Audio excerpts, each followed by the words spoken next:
Hello and welcome back to Key Comic Universe.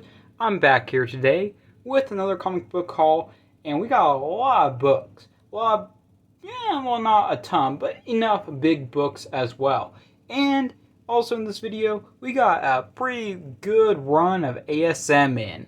So before I get into the video, please like, comment, and subscribe. If you're not already subscribed, I would highly recommend it. I got more videos coming out, got tons of stuff coming soon, and yeah, that's my pitch. So let's get right into it. So I'm going to start off with a lot of the more miscellaneous books that I got in this week, slash just, books that are kind of just whatever. And I'll go through those pretty quickly and then spend more time with the keys. So first up, Lady Death Sacrilege #1. And as always, all these books will be available for purchase.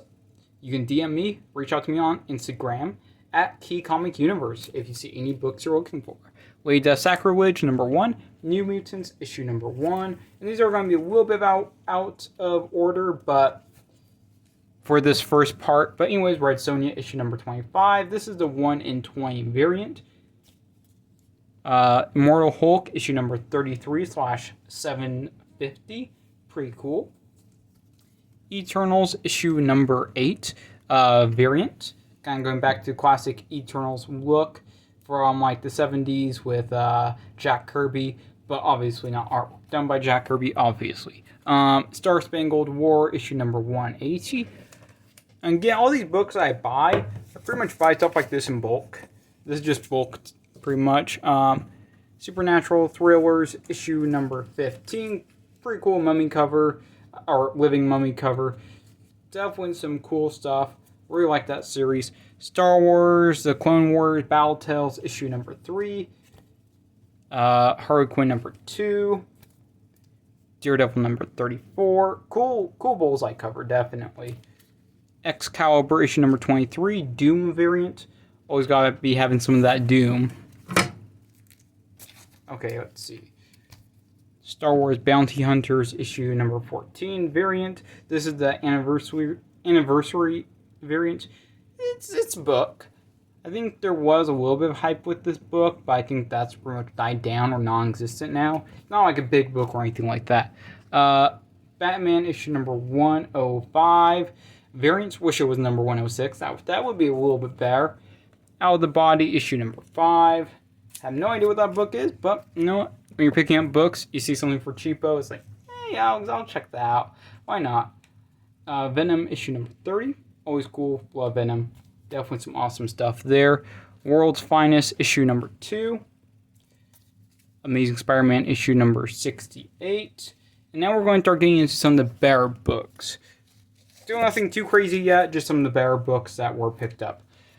X-Men #168. This is the first cameo, you could argue, of Madeline Pryor.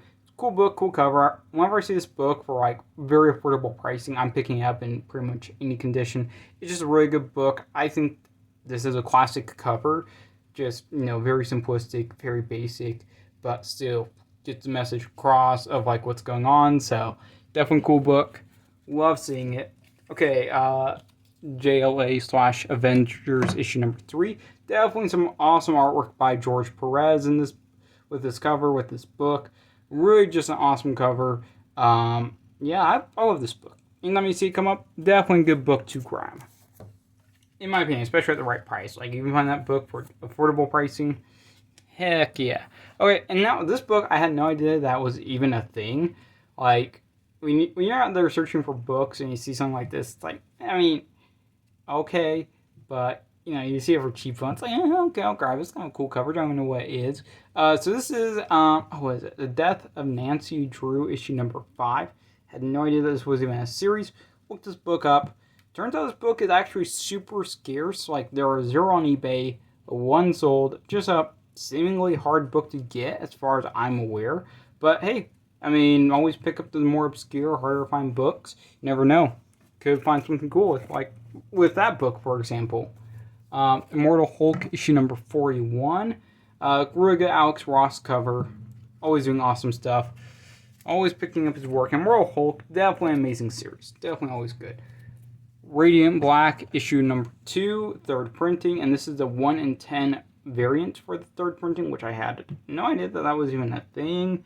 Again, you see a book like this for cheapo, why not? Radiant Black is a thing. People seem to enjoy the character, so yeah, just grabbing it. Okay, now we're going to get into the first part of like some of the more arguably bigger books. Nothing too crazy though. Let's start this off with Invincible issue number 1. This is the Skybound reprint edition. Good book.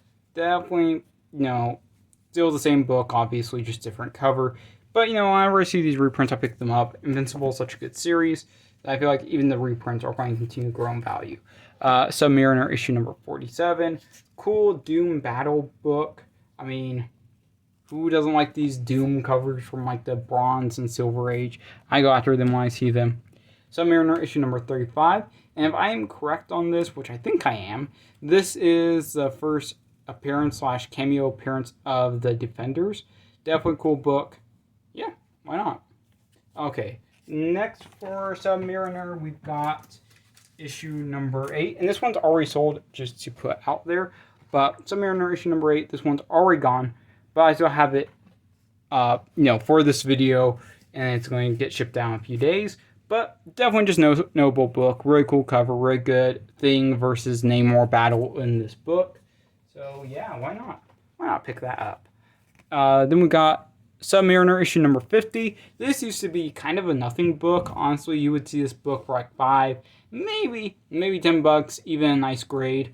And I remember back in the day just kind of passing this one up because like, yeah, I see this book all the time. I'll pick it up, but then it's really nothing. And now it's like, oh, Namor's coming to the MCU. Oh damn, we gotta go buy that book, man. Namor Eats coming, so I'll pick it up now if I still see it for that cheapo price. Like that $5 to $10 range. Yeah, I'm picking up in pretty much any condition. But yeah, definitely notable book now. Who knows if it will last? Who knows if it will stick? But only time will tell. Venom Lethal Protector number 1. Always good. First solo Venom series. Yada yada. Always picking this book up. Then we got X-Men issues number 134. First cameo Dark Phoenix. And 135. First full Dark Phoenix. Or you could look at as first and second appearance. And it also features the first appearance of Senator Kelly in 135. Who is a interesting character. But yeah, always love seeing this book. I will pick it up anytime I see it for a good price. Same with 134. If I see these books, for a good price, I'm grabbing them. Grabbing them all day long. Oh yeah. Okay, next is, let's see, I'll save the ASM. Okay, so before we get into ASM, Spectacular Spider-Man number 64. First appearance of Cloak and Dagger, the permanent C-list characters who are permanently C-listed, and, what else can I say about them? C-list. But anyways, still a good book. Yeah, I don't know. I'll pick this book up if it's in decent shape. If it's low grade, no. But if it's like mid grade or higher, yeah, I'll pick this book up at a good price. Just because like you see low grades all the time and it doesn't really retain value because like mid grade and up, really in the 6.0 or higher range, and that's where you're going to see some of that value retention really at for that book, at least in my experience, own personal experience. So yeah, if I see mid grade or higher, I'll grab it. Okay, before we get into all of the smaller ASM books, there are 2 bigger ASM books that must be mentioned before I get into literally a huge stack of ASM. And that is ASM 299. First cameo of Venom. Yeah. Cool book. Newsstand edition. Love seeing this book. I see it for a good price. I'm grabbing it. I'm grabbing this book all day long. But, just awesome book. Great cover. Todd McFarlane's work, just classic book. And we got the first homage of 301, or not 301, but 300. The first homage cover. Because, McFarlane has to start those homages early. Or else, someone else might do it before he does. But, yeah, cool book as well. 301 classic, just really clean book. But the issue with this book is if you see any defects with this book, it's so obvious. White cover, black back cover, everything stands out in this book. You're not finding a copy where you're like, oh, I have no idea what the grade is, because typically it's going to be pretty obvious when you see this book, just because it's white and black, and that the flaws are going to stick out that much more. And the same thing goes for this book. Like, if there's a stain on this book, if there's a tear, crinkling, whatever it may be, it's going to stand out. So that's just something to be aware of. It makes it a lot easier to be able to kind of give a grade range on these books when you're first seeing them. But yeah, also both the newsstands. So I am cool with that. Okay, time for a huge stack of ASM, and then I'll end off the video with some more pre-code horror, because I'm always picking up pre-code horror. But anyways, first ASM book. This one is obviously a 9.8 candidate. Clearly a 9.8. I mean, you will never see a nicer... No, this book's horrible. Literally, like, this one's probably a 0.5 to 1.0. Yeah, there's this hole in the front cover, and someone went ahead and taped it. Just so that when you read the book, the cover isn't, like, going all over the place. Also, someone decided to do a diamond, I guess? I don't know. And then try to give Kingpin some here. And also spine tape. Yeah, this book is not in great shape. It is in rough condition. But luckily that is the roughest book that will be shown. Next we got ASM 200.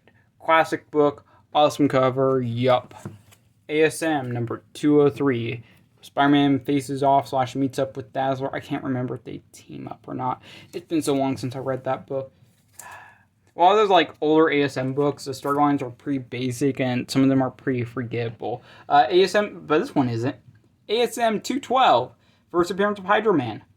Hydro Man's the dude. Definitely a really cool character. I wish I would see him show up more often, either in comics, TV shows, movies.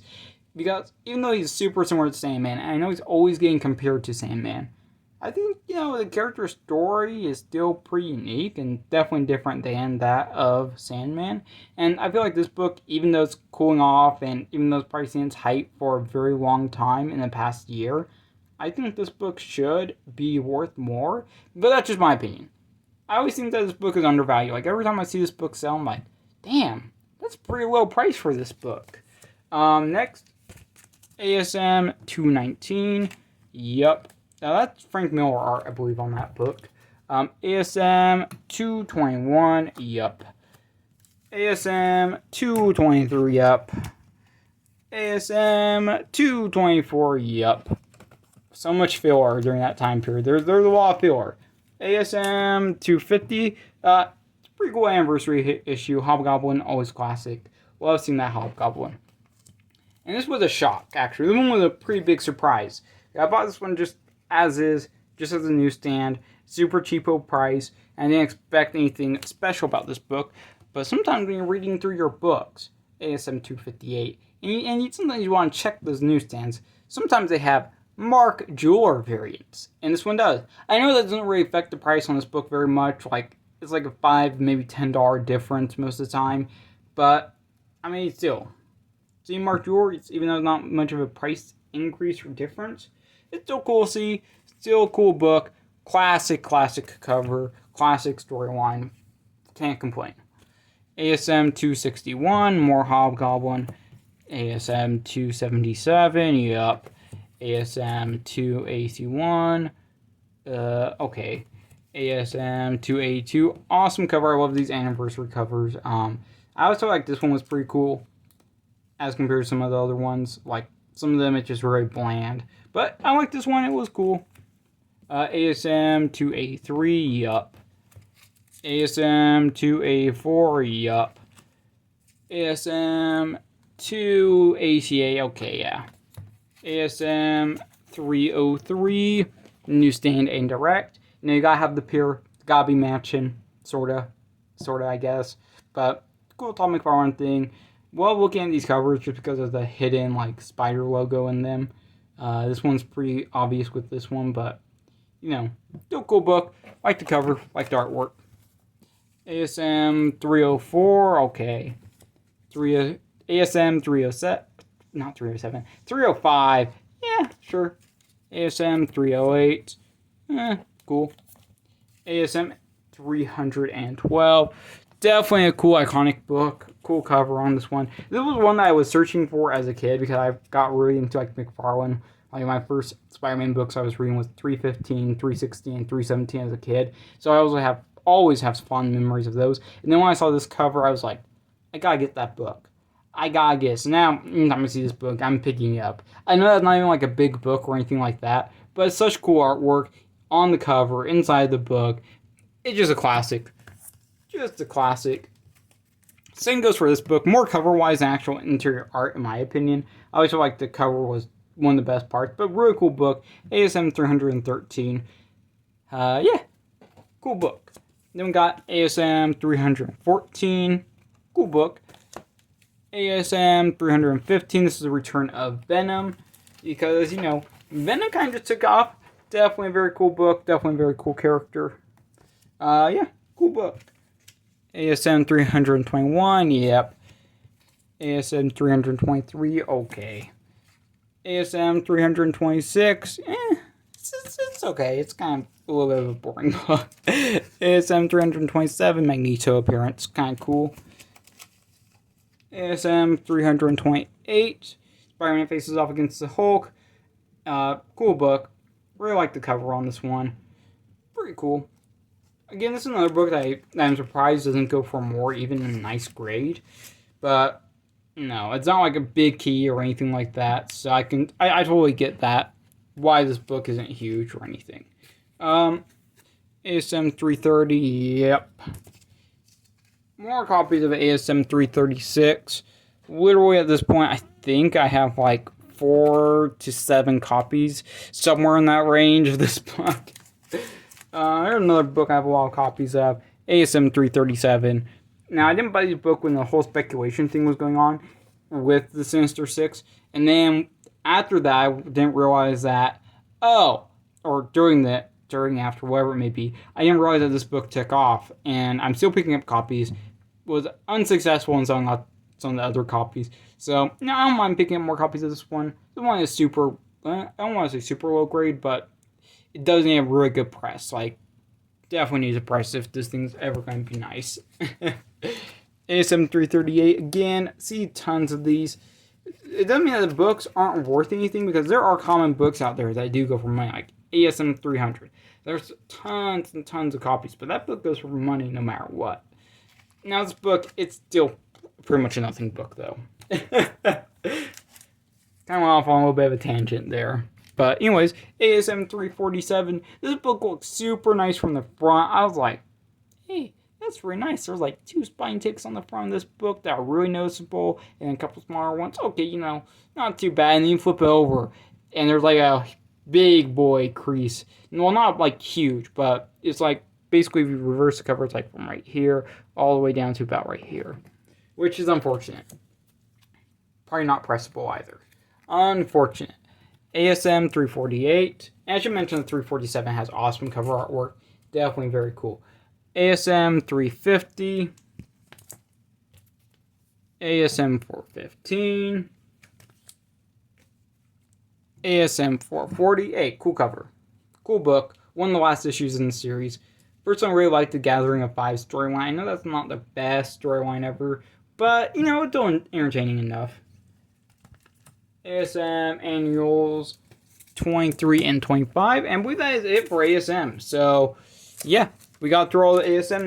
Now all that's left is a pre-code horror, because I actually had those books for a minute, like the pre-code horror. And then last week, when I was doing my comic haul, I completely forgot about them because I've been waiting on them, and I was like, oh man, I don't know what I was thinking. So I guess we'll start off with the smaller book. Anyone that follows me on Instagram has probably seen this book by now, who, you know, checks out my live videos, and that is Out of the Shadows, issue number 11.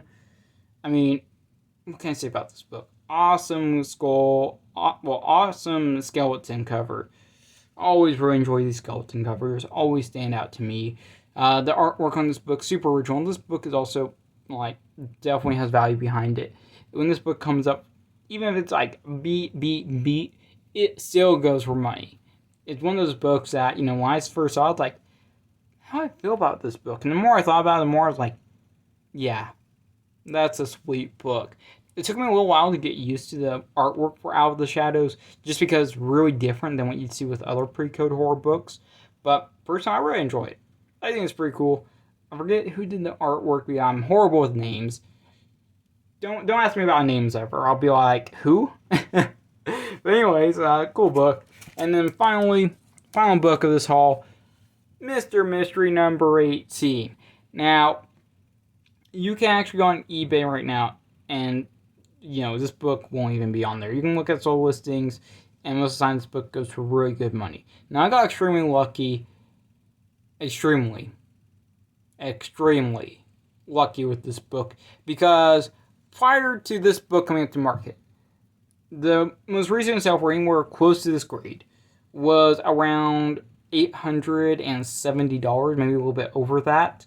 Really big money for this book. Anytime it rarely comes up, and every single time it goes for big money. Like recently, a 4.0 sold for nearly $2,400.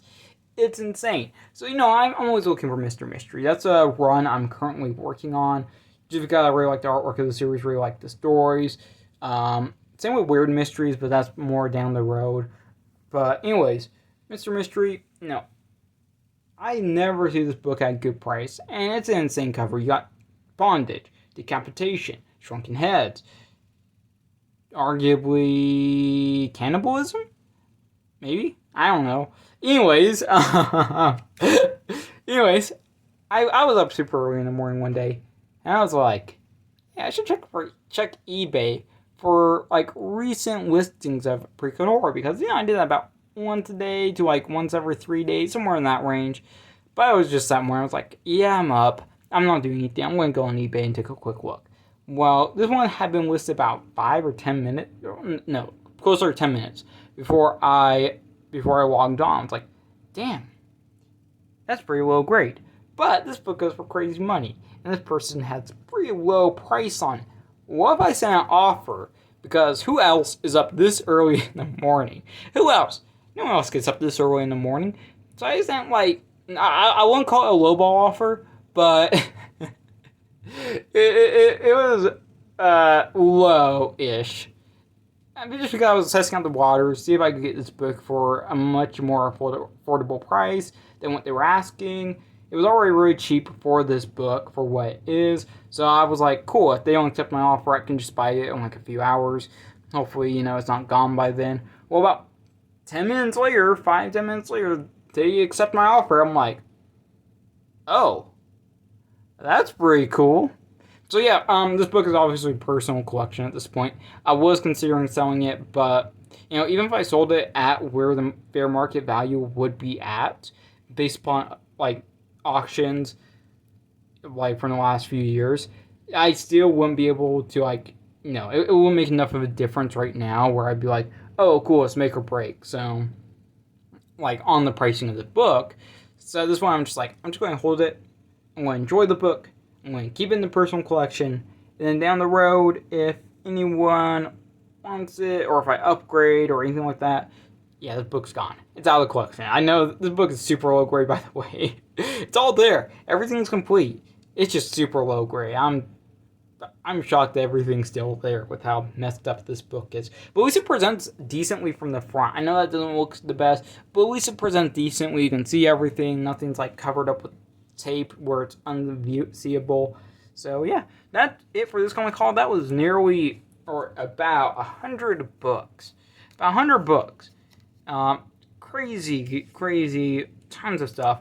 And all the stuff will be available except for the Submariner 8 that I already sold and the book that I just showed. Everything else, feel free to reach out. I got you. If you liked the video, please like, comment, and subscribe. If you're not already subscribed, I highly recommend it. And check me out on Instagram at KeyComicUniverse. Yeah.